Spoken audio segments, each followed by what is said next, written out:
It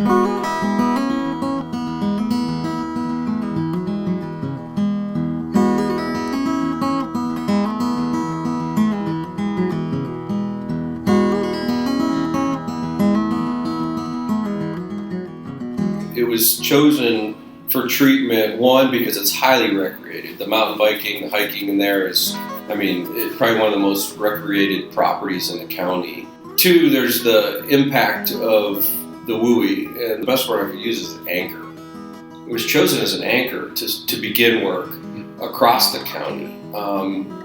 It's in an area we want to focus on, meaning that restoration of that ponderosa pine. We also feel that, it's in an accessible area.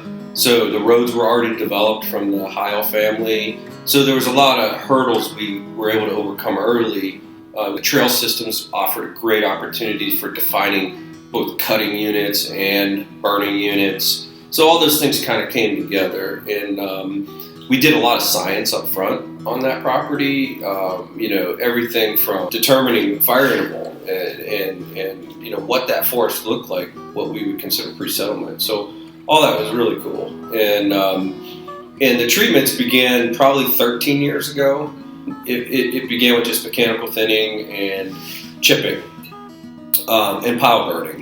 Logs were removed for either the biomass facilities or firewood cells. We really weren't doing a lot of broadcast burning 10, 12 years ago, and so we were getting rid of the trees, but only by changing the structure.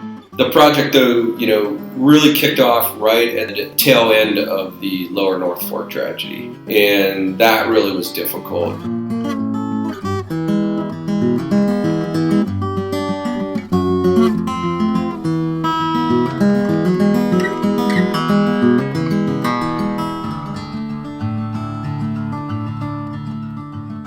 We went into a total self-proclaimed hiatus. We shut down the whole burn program. We rewrote all our procedures and policies. We had public meetings on what should we do and how should we do it. And that was over the 2 years leading up to this burn. We kind of closed that door those 2 years and met right here, right before the burn. And then it was really just waiting for the weather window at that.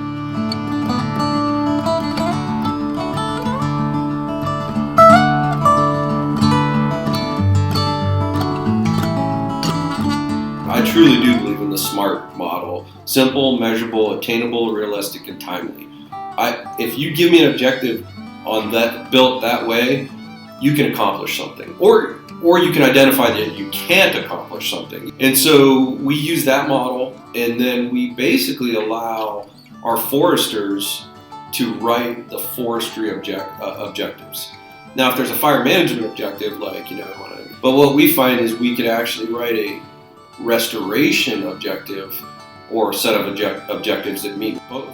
And the informal objective, one that I used that whole time during the briefings, was re-establishing public trust, especially on this burn, because to me, in my small little world, it was a career program changing project, meaning from this point forward, we now have re-established the beginning of rebuilding that trust.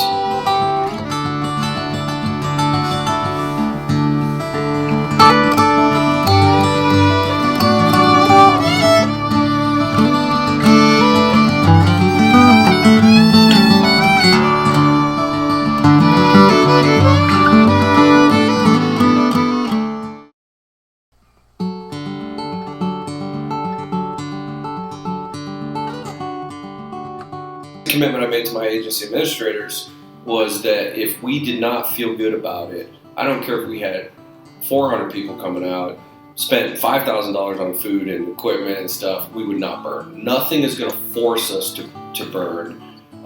So the challenges were balancing all that. And then lastly, the fuels. Easy if those chips weren't there. It was easy burning. It was flat, generally flat, consistent terrain, more open stands, great grass, but those chips created such a headache. That's a lesson we can share. Think about your actions, and if this would have been a suppression fire, this would have been miserable. it would have been miserable. And it was miserable as a prescribed fire in those areas that had heavily chips. So I'm glad we're done in there, but guess what? We're going to have to do a re-entry. And I want to, but it's just going to be just as difficult. I think we 2 more fire cycles in there over the next 5 to 7 years is what it's going to take to put that back to where the chips aren't a predominant influence on headaches. The chips had to be in there. My recommendation, the first one would be keep it at least 2 chains from any perimeter line, and then the other one would be the layer of chip has to be under 2 inches. The best thing I saw was where you had grass, rock, and chips mixed together with a very thin layer of chips. It enhanced the fire effects and the fire behavior greatly. And mastication and lop and scatter is no different. We're going to masticate. I'm okay with that, but there's such a timing issue. In my experience, it needs to be red needles, nothing falling off yet. And then you can burn it. If you do it too early or too late, you're going to have these smoldering fire moving below the surface instead of across the surface. And so you can't get ahead of yourself with these big treatments. And that's what we've tried to balance is, yeah, you guys can get this grant to go masticate or lop and scatter 3,000 acres, but we've got to be able to get in there and burn it within a year to 2 years. The science-based fire management program was our key relationships. It really was about having a science program that was about relationships. So we knew early we could not do this alone. We could, even if we had all the money in the world and all the staff in the world, we still couldn't do it alone. I truly believe that. And so it's really the handshakes, the friendships, the conflict, the healthy conflict, the cooperation that drives it. 99% of my time when it comes to prescribed fire is going to meet with people and talk with them and get them excited about it. And so, the key there is based on science, so it's factual and you're doing something that makes sense. And realize you can't do it alone, man. You can't do it. Not in the Front Range of Colorado and not after the tragic events in Lower North Fork. It's not possible.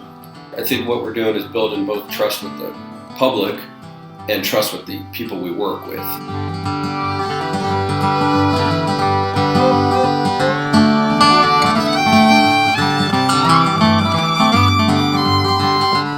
And the comparison I'll give folks is this. So we had a similar size fire 4 or 5 years ago. It's called the Dome Fire. Same fuel model, about the same acreage, probably a little smaller actually. Ended up costing $5 million.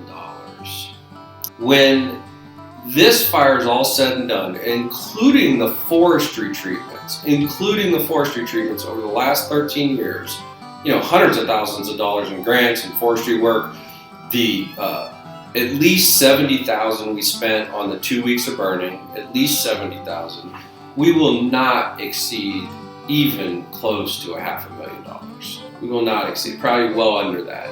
Those are some really rough numbers, but when you compare $5 million to $500,000, and the Dome Fire burned with a severity you would expect, high mortality, high consequences for ecology and biology and all our natural resources compared to what we did.